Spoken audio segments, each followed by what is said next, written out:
Please. One last reminder, if you don't see your friend, if you don't see your agents, if you don't see your team, you don't see your sponsor on here, make sure you guys get them on, send them a reminder. We are one team, one cause, helping each other out. So send out the reminder, let's get them going. I hope you guys all had a fantastic start to the morning. So today is November, the, 6th, 17th, and we're going to be covering objection handling. All right, objection handling, what is it?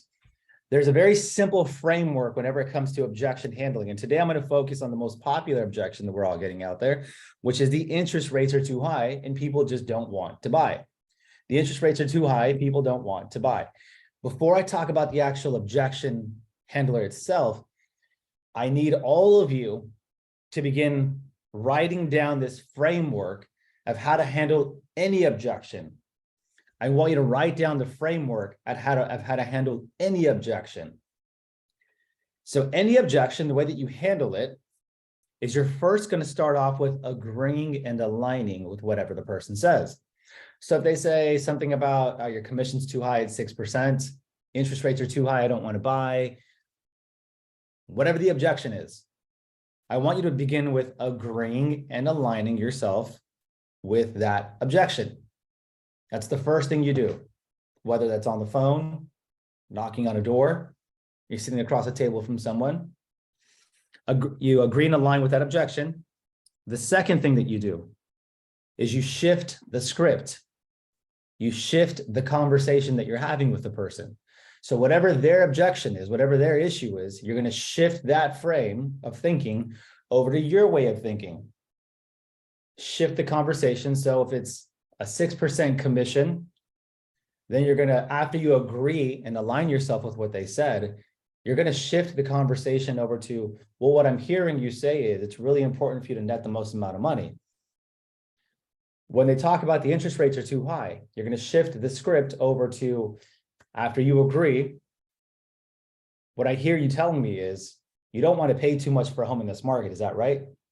And like, yeah, I don't want to pay too much in this house for this in this market. So you've taken them from where they were to where you want them to be. You take that frame and you shift it over here. So you shift the script. And then once you shift this script, you get them to agree with that frame. You anchor that down, get them to agree. And then after the prospect has agreed with your way of thinking, then you go for the close. So first one is agree and align. Number two is shift the script. Number three is get them to agree to the shift, anchor that in. Then the last step is closing. So let's actually see what that actually sounds like in a real life scenario. And before I do, let's just make sure we're all paying attention. Let's pick on somebody who wants to tell me what step number one is in objection handling. Agree and align. Agree and align. Thank you, Crystal. All right, someone else next. What's step number two when you're handling any objection? Shift the conversation. Shift the conversation. I love it. Thank you, Dolores. Someone else. What's step number three?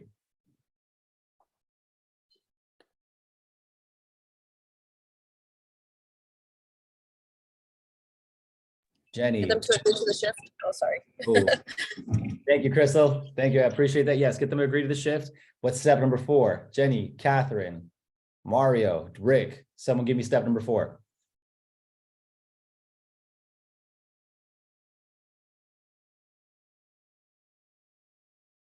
Forgot the fourth one.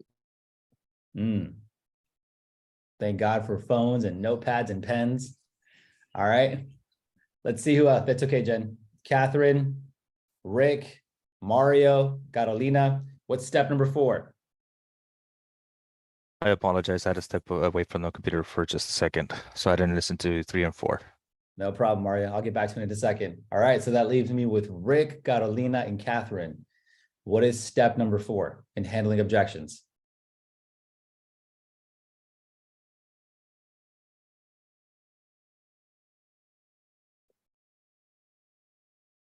Closing. Boom, closing. Love it. Sorry, it took so long. I couldn't figure out my phone. Okay, that's okay. All right, so here are the 4 steps to handling any objection. This is pretty much the framework that you're going to use in any objection. And then you'll just insert the objection, insert the shift in the script, insert the agreement, insert the close. That's the framework. It is agree and align, shift the script, anchor the agreement, close. These are your 4 steps to handling any objection. So let's talk about the interest rate objection. Yeah, Gabe, you know what? I don't feel like buying a house right now. The interest rates are just a little too high. And I'm like, yeah, man, it's crazy. I work full time in real estate. These rates are crazy. I see it all the time. But hey, you know what, Crystal? It's weird. You know, people are still buying houses, even with the interest rates being so high. Why do you think they're buying houses? All right. Why do you think they're buying houses? Oh, well, you know, I'm guessing they can afford it. Yeah, right. They can still afford it, can't they? So what I hear you telling me, Crystal, is you just want to make sure that you're able to afford it. You're really concerned about the payment. You don't want to overpay for a house in this market, right? You actually want to buy a home that you can afford in this market. Yeah, I do want to buy a home. So the payment's really important for you, isn't it? Yeah, the payment's really important for me. Yeah, so let's do that. So why don't we do this? What we got to do is we got to talk to a lender, run the numbers, make sure that your payment's okay, because we don't want you overpaying for any house in this market. And then once we can secure a comfortable payment for you, then we can identify the house that matches that payment, right? Yeah, that makes total sense. Okay, cool. So I totally agree with you. Let's go ahead and do that. I'm going to set up the appointment with the lender. We're just going to run the numbers for you, see what the affordable payment can come out to. I'll go out there, I'll go look for some houses, and I'll only find houses that are within your comfortable price range.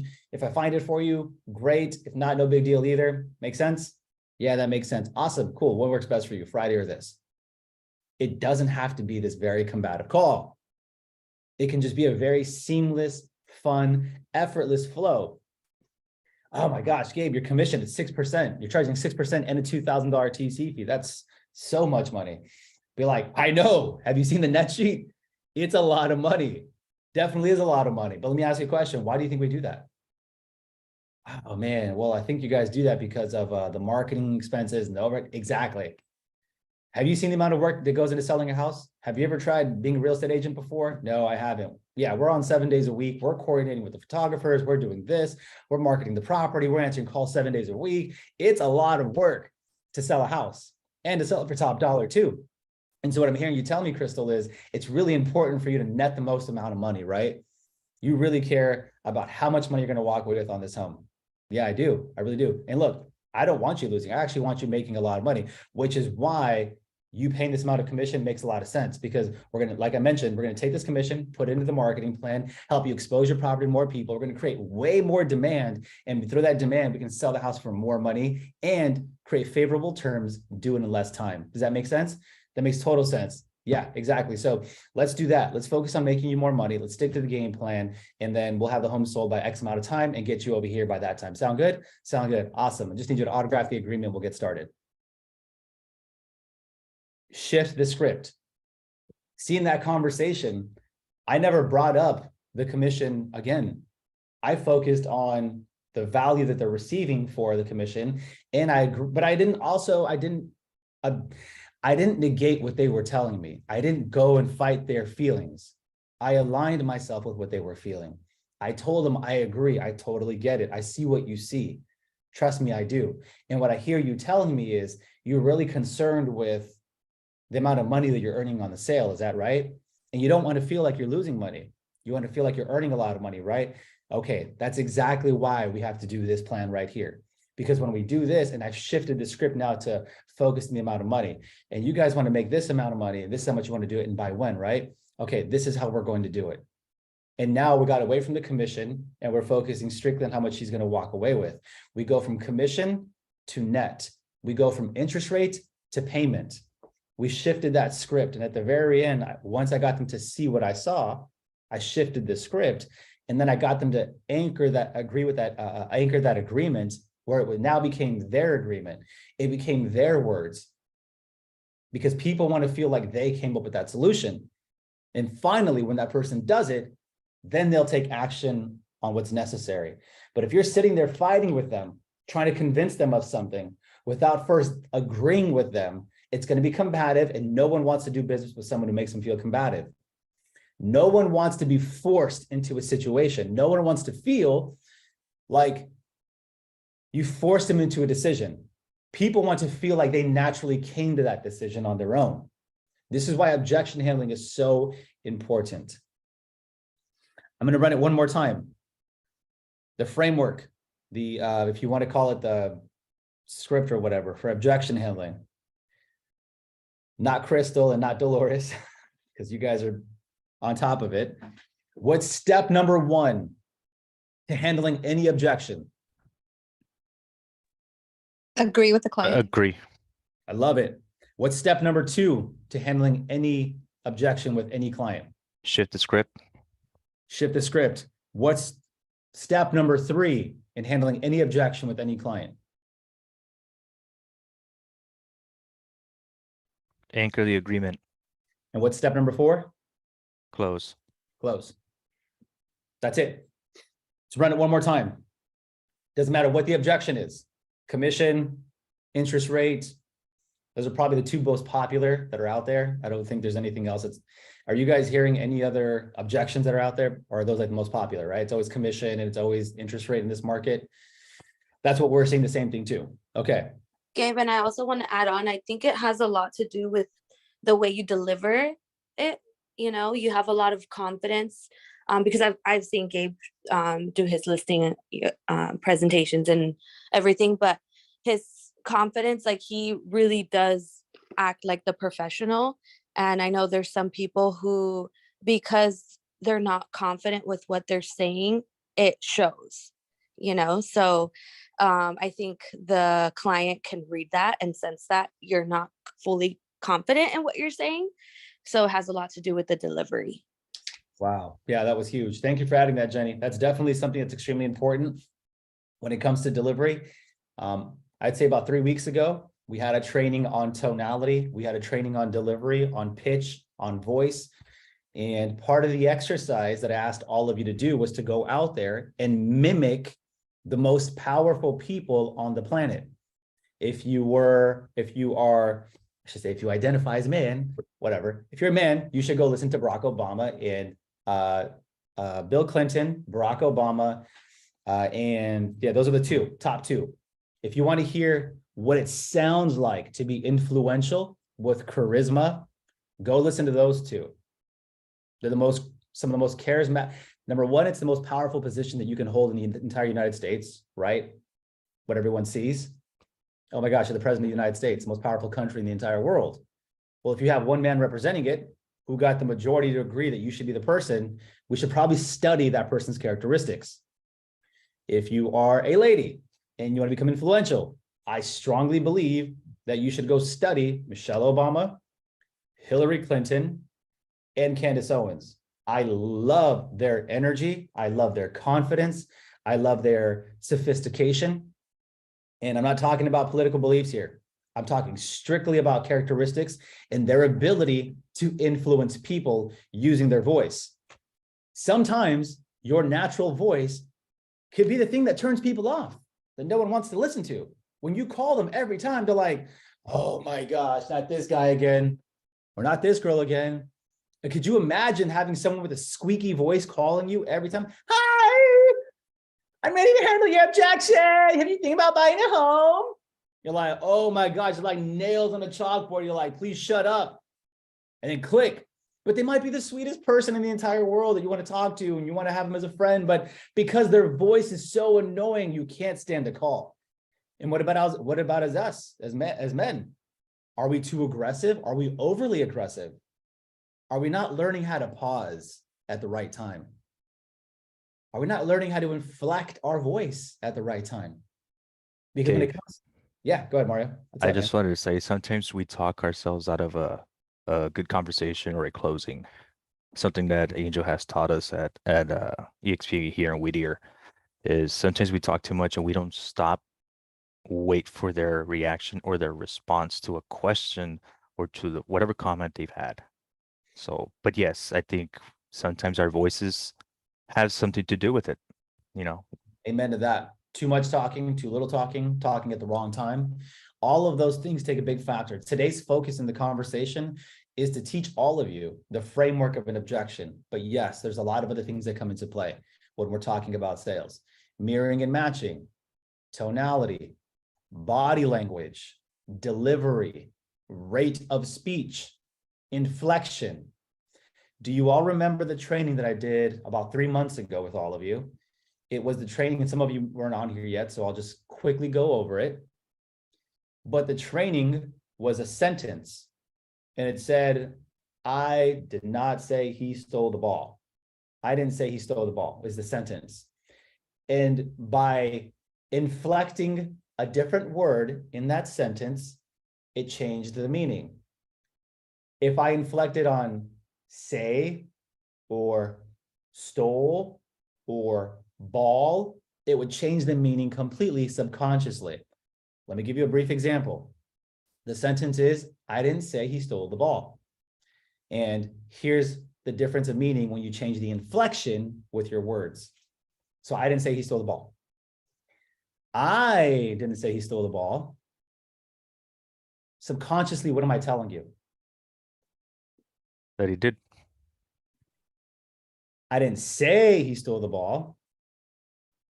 What do you guys feel with that one? You're not fully telling the truth. Holding back. I didn't say he stole the ball. Like you're saying it, but you don't want You're to take. assuming. I didn't say he stole the ball. To me, it kind of sounds like you're lying. That's just me. Like, there's some shadiness going on there. I don't know. That's just me. Yeah, Catherine, no, I didn't say he stole the ball. What does that mean to you? When I say, yeah, Catherine, no, I didn't say he stole the ball. I didn't say he stole the ball. I'm gonna be like, yes, you did. So when Don't we- lie. Sounds argumentative. what's that? It sounds argumentative that he's arguing. So now when you're inflecting different parts of the sentence, it changes the meaning completely is the point, which is why you have to be so important when you're changing the inflection. And some of you have a natural inflection in your voice and are not aware of it. Some of you are naturally speaking with an inflection and a tonality that sounds mischievous. Some of you are naturally speaking in a tonality and inflecting certain parts of words that change the meaning of the sentence completely. So when I say, I didn't say he stole the ball, I could be implying, I didn't say he stole the ball. He probably stole something else. I didn't say he stole the ball, meaning I didn't say that, she did. And I didn't say he stole the ball. I didn't say it, but I probably texted it to you. I probably emailed it to you. They saying, hey, yo, this dude stole the ball. Inflecting different parts of the sentence can change the meaning completely. How many of us are subconsciously speaking in a tonality, speaking in an inflection that is pushing people away? Which is why I want you to study the language patterns of people who have been the most influential in the country's history. These people have won an entire country, hundreds of millions of people to win their way of thinking, almost 300 million, whatever the country population is. What I want you to do is I want you to go study their patterns. Pay attention to how Barack Obama stands there during the State of Address behind the podium with all the cameras in front of him during some of the most heightened times of his presidency. I want you to watch just the way he sits back there, just very cool, calm, and collected. How he has a little twang, how his lip just kind of comes up a little. He's like, hey, this is what we're going to do. We're going to take, he just has like this very natural flow to him. And same thing with Bill Clinton. Bill Clinton was smooth, man. That was a smooth talking guy. He elongated his voice. You know who else is a smooth talker? Drake. I don't know if you guys noticed, but one thing I picked up on, I was studying the voice patterns of Drake. Drake actually, most of his songs, you'll start to notice this after I tell you this, most of his songs, he actually prolongs the vowels. So his O's and his I's and his A's, his E's. So a lot of his songs, tell me what's really going on. If you listen to a lot of his songs, he prolongs those vowels. And because prolonging vowels actually makes your voice sound more attractive. There's a lot of language pattern things that we got to work on together.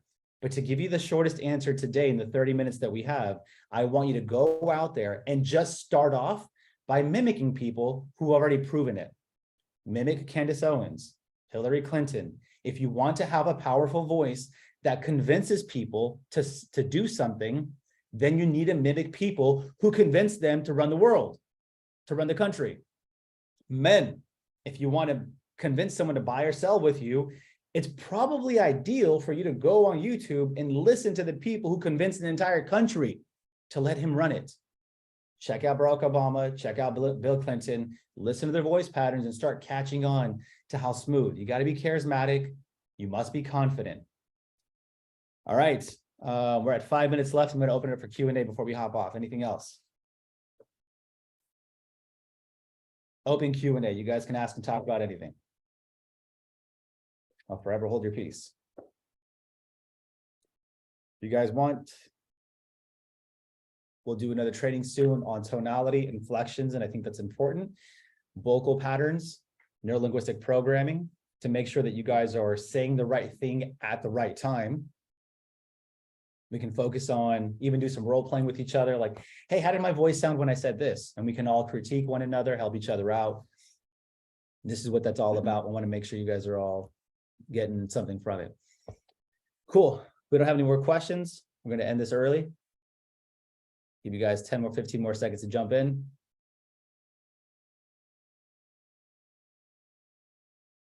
All right, team. Proud of you guys this morning. Thanks for doing it. Let me take a photo of all of us. I don't know if I have everyone on Instagram, but I'll try to tag everyone.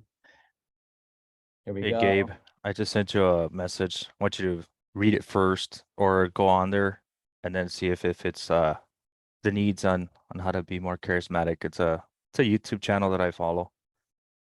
It's called Charisma on Command. It's a Charisma University. The guy talks about, mirror matching and it just, being a different person than you are. I think I said it to you personally, so check it out if you think it'll help out. A video in there somewhere for the team. Absolutely. Can you text it to me on Instagram? Yeah. Let me get my Yeah. Instagram. Oh, I don't have your Instagram, but Yeah. think I should have it. Yeah. It's at Gabe Mendez. Dang, Crystal's out there getting it. All right, I see you. Look at that. Come on, somebody. Let's go. Beast mode. I love it. All right, family. You guys, we have All a right. call. Last thing I want to share with you guys is this. We have a call at 1 o'clock today. Last week, I had a high demand to do this class again. We're doing the profit and loss statement, profit and loss in your business. So if you want to learn how to manage finances, how we do it at a high level, today I'm going to be teaching you that, and that class is open to the public. If you have anyone that might be interested in joining the organization, joining the Winner's Circle, send them the invitation to that link at 1 o'clock. You guys go have a healthy, happy, productive day. We'll see you guys later. Gotta go. Peace.